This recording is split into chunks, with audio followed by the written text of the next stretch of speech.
Have you ever watched The Dirty Dozen, 1967, and found yourself wondering what happened to its iconic cast after the movie ended? This legendary war film brought together stars like Lee Marvin, Charles Bronson, and Donald Sutherland, delivering unforgettable performances in a high-stakes story of soldiers on a dangerous mission. But what became of these actors once the cameras stopped rolling? In this video, we'll explore the fascinating journeys of the cast, from career-defining moments to personal challenges, and see how their lives unfolded after their roles in this classic film. Charles Bronson, born Charles Dennis Buczynski on November 3, 1921, in Ehrenfeld, Pennsylvania, was an American actor renowned for his tough guy roles, particularly in The Dirty Dozen, 1967, where he played Joseph T. Vladislaw. With rugged looks and a stoic demeanor, Bronson became a prominent figure in action films during the 1960s and 1970s. Growing up in a large Lithuanian-American family, Bronson was one of 15 children. His early life was challenging. His father passed away when he was just 10, forcing him to work in coal mines to support his family. These hardships instilled in him a strong work ethic and determination. During World War II, Bronson served as an aerial gunner in the U.S. Army Air Forces, completing over 20 combat missions. After the war, he studied acting using the GI Bill, leading to his entry into Hollywood, where he adopted the stage name Bronson to avoid typecasting due to his Eastern European-sounding name. In The Dirty Dozen, Bronson's portrayal of Vladislaw, a convict on a dangerous World War II mission, was a standout performance in an ensemble cast, contributing to his rising fame. The film's success paved the way for future leading roles. The peak of Bronson's career came in the 1970s, particularly with the Death Wish series, beginning in 1974, where he played Paul Kersey, a man seeking vengeance after his family suffers a brutal attack. This film resonated with audiences amid rising urban crime and established Bronson as a symbol of the tough action hero. He starred in other notable films like Once Upon a Time in the West, 1968, and The Mechanic, 1972. Despite his tough on-screen persona, Bronson was known to be reserved in real life. He married British actress Harriet Tendler in 1949, with whom he had 2 children, Tony and Suzanne. Their marriage ended in divorce in 1965. He then married actress Jill Ireland in 1968, and they had a close relationship, remaining married until her death from breast cancer in 1990. Together, they had 2 children, Zuleika Bronson and an adopted son, Jason McCallum, who tragically died of a drug overdose in 1989. Their enduring partnership was marked by mutual support, especially during Ireland's illness. After Ireland's death, Bronson's film career slowed, and he battled health issues, including Alzheimer's disease. His last acting role was in the 1999 television movie Family of Cops 3, Under Suspicion. Bronson passed away on August 30, 2003, at the age of 81, due to pneumonia compounded by his Alzheimer's disease. He was buried in Brownsville Cemetery in Vermont, where he owned a home. Throughout his career, Bronson appeared in over 90 films, solidifying his status as one of the iconic action stars of his time. Known for being a deeply private and humble man, Bronson's legacy continues to resonate in Hollywood history, characterized by his formidable presence both on and off the screen. Lee Marvin, born on February 19, 1924, in New York City, was a renowned American actor celebrated for his tough guy roles in war films and westerns. He reached the height of his fame with his portrayal of Major John Reisman in the iconic 1967 film The Dirty Dozen. Marvin's deep voice, commanding presence, and rugged persona made him a perfect fit for roles of authority, embodying characters that often lived on the edge. Marvin's early life was marked by rebellion and hardship. He was the son of Courtney Washington Marvin, an advertising executive, and Lamont Waltman Marvin, a fashion editor.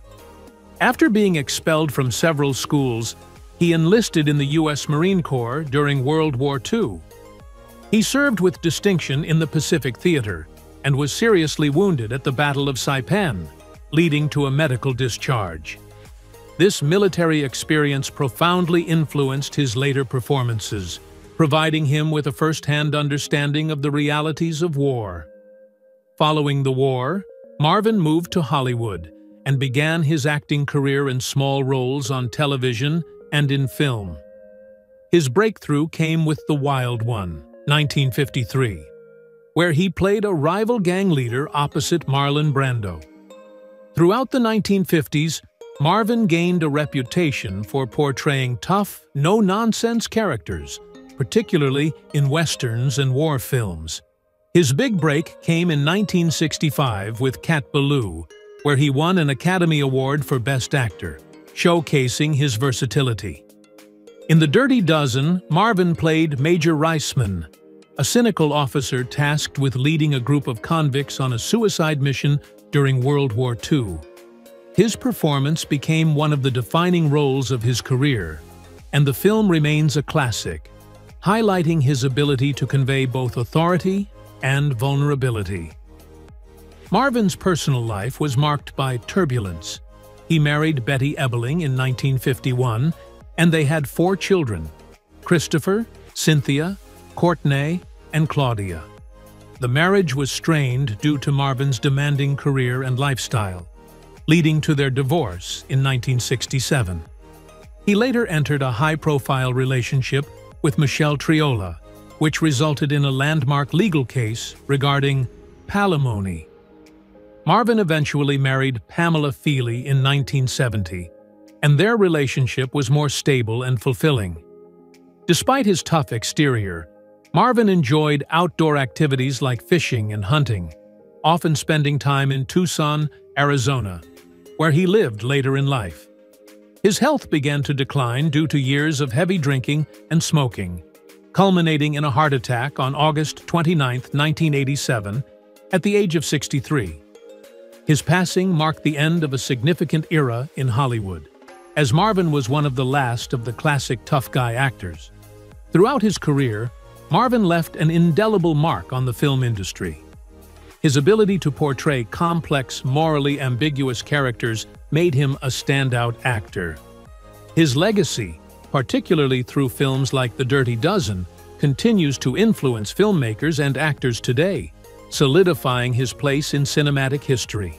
Richard Jekyll, born on October 10, 1926 in Long Beach, California, was an accomplished American actor known for his versatile roles in film and television, including his memorable performance as Sergeant Boren in The Dirty Dozen, 1967. With a career spanning over 4 decades, Jekyll became recognized for his rugged charm and ability to portray a range of characters. Growing up in a modest family, Jekyll served in the U.S. Navy during World War II before pursuing a career in acting. He studied at the University of Southern California and made his film debut in 1947. His early work included roles in films like The Killers, 1946, and The Green Glove, 1952, where he began to establish his presence in Hollywood. In The Dirty Dozen, Jekyll played Sergeant Boren, a member of the ragtag group of soldiers on a dangerous mission during World War II.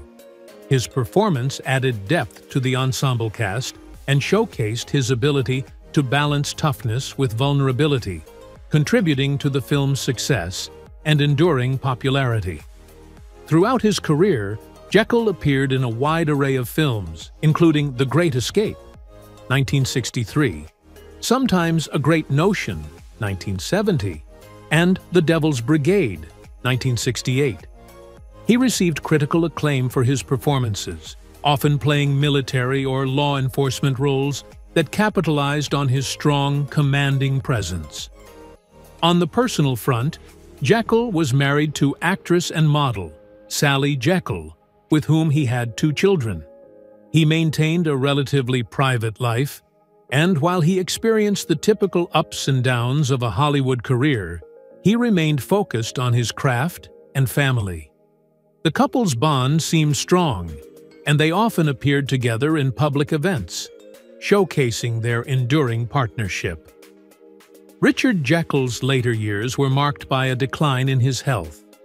He continued to act in films and television, including appearances in popular series like The A-Team and Murder, She Wrote. Unfortunately, he faced health challenges, including battling cancer.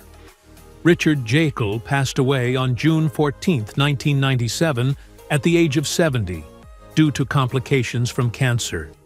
He was remembered not only for his contributions to cinema, but also for his down-to-earth personality and dedication to his craft. His performances continue to resonate with audiences, solidifying his legacy as a respected figure in the entertainment industry. Ernest Borgnine, born Ermes Ephron Borgnino, on January 24, 1917, in Hamden, Connecticut, was a renowned American actor known for his extensive career in film and television. He gained fame for portraying tough characters infused with depth and vulnerability. One of his most notable roles was as General Worden in The Dirty Dozen, 1967, which solidified his status as a versatile performer. Borgnine was the son of Italian immigrants and faced challenges early in life when his parents separated. He joined the U.S. Navy at 18, serving for 10 years and later re-enlisting during World War II. His military experience instilled discipline and resilience, qualities that translated into his acting career. After the war, he pursued acting, graduating from the prestigious Actors Studio, which laid the foundation for his future success. Borgnine's personal life was marked by multiple marriages. He married 5 times, beginning with Rhoda Kemmons in 1949, with whom he had a daughter, Nancy. Their marriage ended in divorce in 1958. He had a brief, tumultuous marriage to actress Katie Jurado in 1959, and a famously short-lived marriage to Ethel Merman in 1964, which lasted only 32 days. He later married Donna Rancourt, with whom he had 2 children, Christopher and Sharon, before their divorce in 1972. His final marriage to Tova Tracenus in 1973 was his happiest, lasting until his death. Borgnine's career began to flourish in the 1950s, culminating in an Academy Award for Best Actor for his performance in Marty, 1955, where he played a lonely butcher seeking love. This role showcased his range beyond tough guy characters and opened doors to major films such as From Here to Eternity, 1953, and The Wild Bunch, 1969. In television, he became widely known for his role as Lieutenant Commander Quentin McHale in the sitcom McHale's Navy, 1962 to 1966, which earned him immense popularity. Despite facing challenges in the late 1970s and 1980s, Borgnine remained a consistent presence in Hollywood, transitioning to supporting roles while continuing to work. His dedication to acting was evident in films like Gattaca, 1997, and Red, 2010. He also lent his voice to the beloved character Mermaid Man in the animated series SpongeBob SquarePants, captivating younger audiences. Borgnine maintained close relationships with his children and was known for valuing family. His long-lasting marriage to Tova provided him with stability in his later years. He was respected for his humility, work ethic, and good humor, endearing him to colleagues and fans alike. Ernest Borgnine passed away on July 8, 2012, at the age of 95, due to kidney failure at Cedars-Sinai Medical Center in Los Angeles. His death marked the end of a remarkable life and career that left a lasting impact on the entertainment industry. His performances continue to resonate, and he is remembered as a versatile actor whose legacy endures through his work. George Kennedy, born on February 18, 1925 in New York City, was an accomplished American actor renowned for his commanding presence and versatile performances in both film and television. He is best known for his role as Major Max Armbruster in the 1967 war film The Dirty Dozen, where his portrayal of a tough yet principled military officer earned him acclaim and solidified his status in Hollywood. Kennedy's early life was marked by hardship. His father was a professional boxer, and his mother was a stage performer. But after his parents divorced, he was raised by his mother in a challenging environment. After the Second World War, Kennedy pursued acting, studying at the American Academy of Dramatic Arts. He began his career in the late 1940s, appearing in a variety of television shows and films. However, it was his breakout role in Cool Hand Luke, 1967, alongside Paul Newman, that brought him widespread recognition. Kennedy's portrayal of the menacing yet sympathetic prison guard, Captain, won him an Academy Award for Best Supporting Actor, showcasing his ability to convey complex emotions. In The Dirty Dozen, Kennedy's character, Major Armbruster, is a no-nonsense officer tasked with leading a group of convicted criminals on a dangerous mission during World War II. His performance in this film further established him as a formidable talent in Hollywood, leading to a series of successful roles throughout the late 1960s and 1970s. He became a familiar face in the industry, often cast in roles that highlighted his physicality and strong screen presence. Kennedy's career was marked by both triumphs and challenges. While he enjoyed success in action films and dramas, he also faced personal struggles. In 1971, he lost his wife, actress Joan, to cancer, a devastating blow that deeply affected him. He later remarried in 1973 to his second wife, and they had 2 children together, but the marriage ended in divorce. In addition to his work in film, Kennedy appeared in numerous television shows, including the popular series The Golden Girls, where he played the role of the lovable and goofy character Alonzo. His ability to seamlessly transition between dramatic and comedic roles endeared him to audiences. Despite experiencing ups and downs in his career, Kennedy remained a beloved figure in Hollywood. He continued to work steadily throughout the 1980s and 1990s, appearing in films like the Naked Gun series, which showcased his comedic talents and helped introduce him to a new generation of viewers. George Kennedy passed away on February 28, 2016, at the age of 91. His long and illustrious career left a lasting impact on the film industry, and he is remembered not only for his talent, but also for his warm personality and genuine kindness. John Cassavetes, born on December 9, 1929 in New York City, was a pioneering American actor, director, and writer, known for his influential work in independent film. He gained acclaim for his role as Victor R. Franco in the 1967 classic The Dirty Dozen, showcasing his ability to embody complex and deeply flawed characters.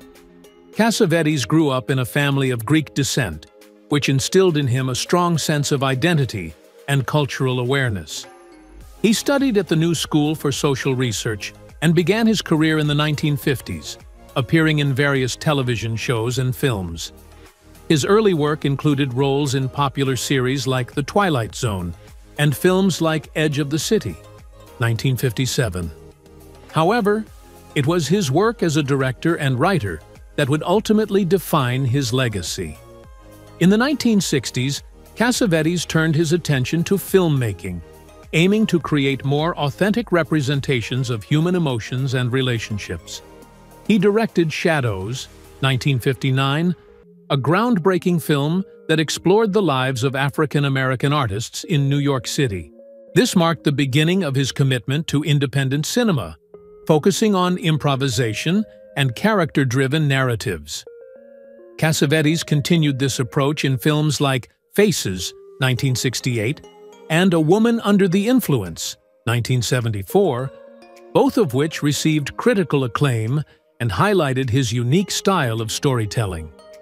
Throughout his career, Cassavetes faced challenges in the film industry, often struggling to secure funding for his projects. He was known for prioritizing artistic integrity over commercial success, leading to a series of independent films that explored the complexities of human relationships, love, and identity. His work laid the foundation for future independent filmmakers and had a profound influence on the art of cinema. Cassavetes' personal life was equally eventful.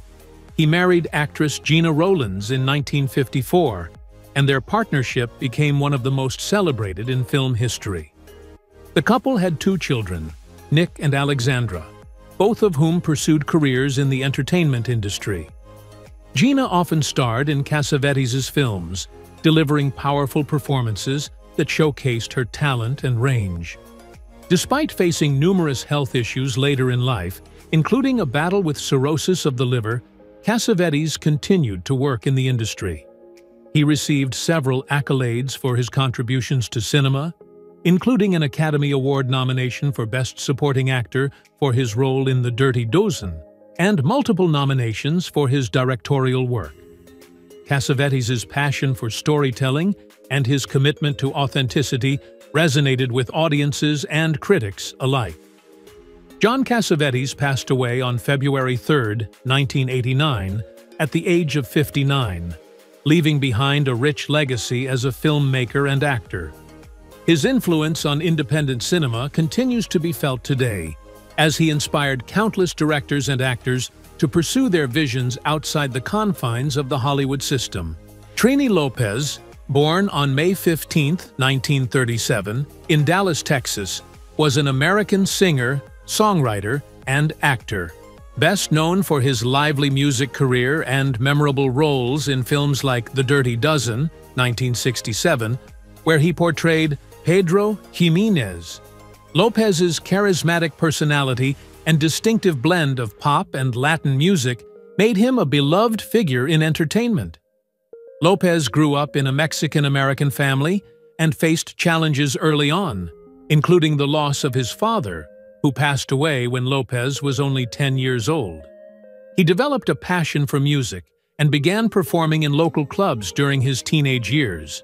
His big break came when he signed with Reprise Records in the 1960s, leading to a string of hit songs, including La Bamba and If I Had a Hammer, which showcased his vibrant style and guitar skills.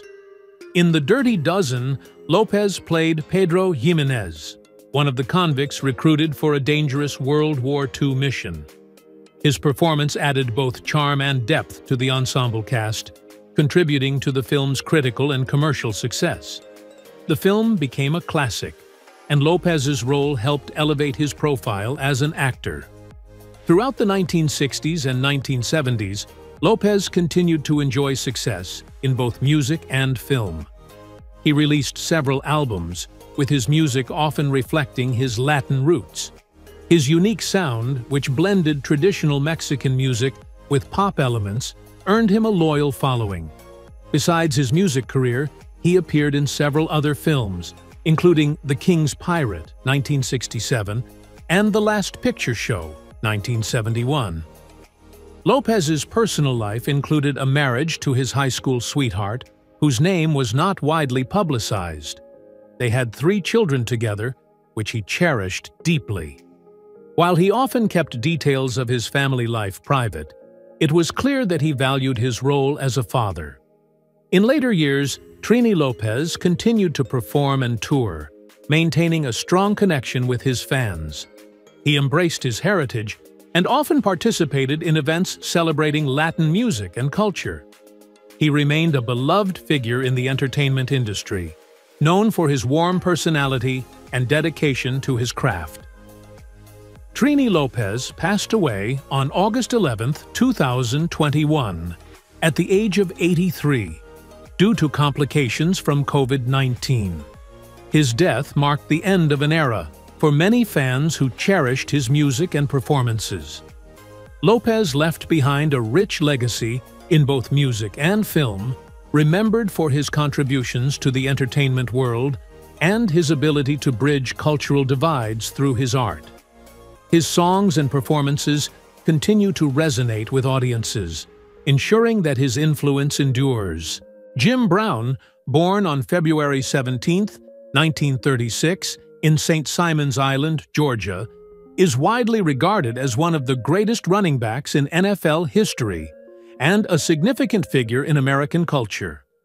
Raised in a family that valued athletics, Brown excelled in various sports during his youth, particularly football, basketball, and track.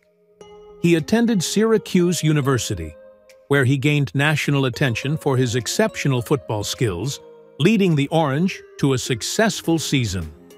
After being drafted as the 6th overall pick in the 1957 NFL Draft by the Cleveland Browns, he quickly established himself as a force in the league. During his 9 seasons with the Browns, 1957 to 1965, Brown set numerous records, including being the first player to rush for over 1,000 yards in a season. Achieving this milestone in multiple seasons, he earned 3 NFL Most Valuable Player MVP awards and was selected to the Pro Bowl every year of his career. His remarkable combination of speed, strength, and vision made him a game-changer, and he finished his career with an average of 5.2 yards per carry, a record that still stands today. Brown retired at the peak of his career at just 30 years old, a decision that surprised many but allowed him to transition into other ventures. Following his retirement from football, Brown embarked on a successful acting career. He made his film debut in 1964 with Rio Conchos and quickly became a sought-after actor in Hollywood. His role as Robert T. Jefferson in The Dirty Dozen, 1967, showcased his on-screen charisma and physicality, earning him critical acclaim and further establishing his reputation in the film industry. Brown starred in several notable films throughout the 1970s and 1980s, including The Running Man, 1987, and I'm Gonna Get You Sucker, 1988, often taking on roles that emphasized his athletic background and tough persona. In his personal life, Brown has been married 3 times. His first marriage was to Sue Brown in 1958, with whom he had 3 children, a son named James and 2 daughters, named Carlin and Kevin. This marriage ended in divorce in 1969. Brown later married Diane Adonisio in 1971, with whom he has a daughter, and they have remained together for many years. He has also had several high-profile relationships, but his family has always been an essential part of his life. Despite his success, Brown's life has not been without controversy. He has faced legal issues, including allegations of domestic violence, which have sparked discussions about his behavior and character. However, he has also been a prominent voice in civil rights and social justice movements, using his platform to advocate for racial equality and better opportunities for African Americans. Jim Brown passed away on May 18, 2023, at the age of 87. But his legacy as an exceptional athlete and a dynamic actor remains impactful, inspiring future generations in both fields. And there you have it, the fascinating stories of the Dirty Dozen cast, whose legacies continue to captivate fans long after the film. From career highs to personal challenges, these actors left their mark on Hollywood in unforgettable ways. We hope you enjoyed this look into their lives. If you did, don't forget to like, subscribe, and tell us in the comments which actor's journey stood out to you the most. Thanks for watching, and we'll see you in the next video.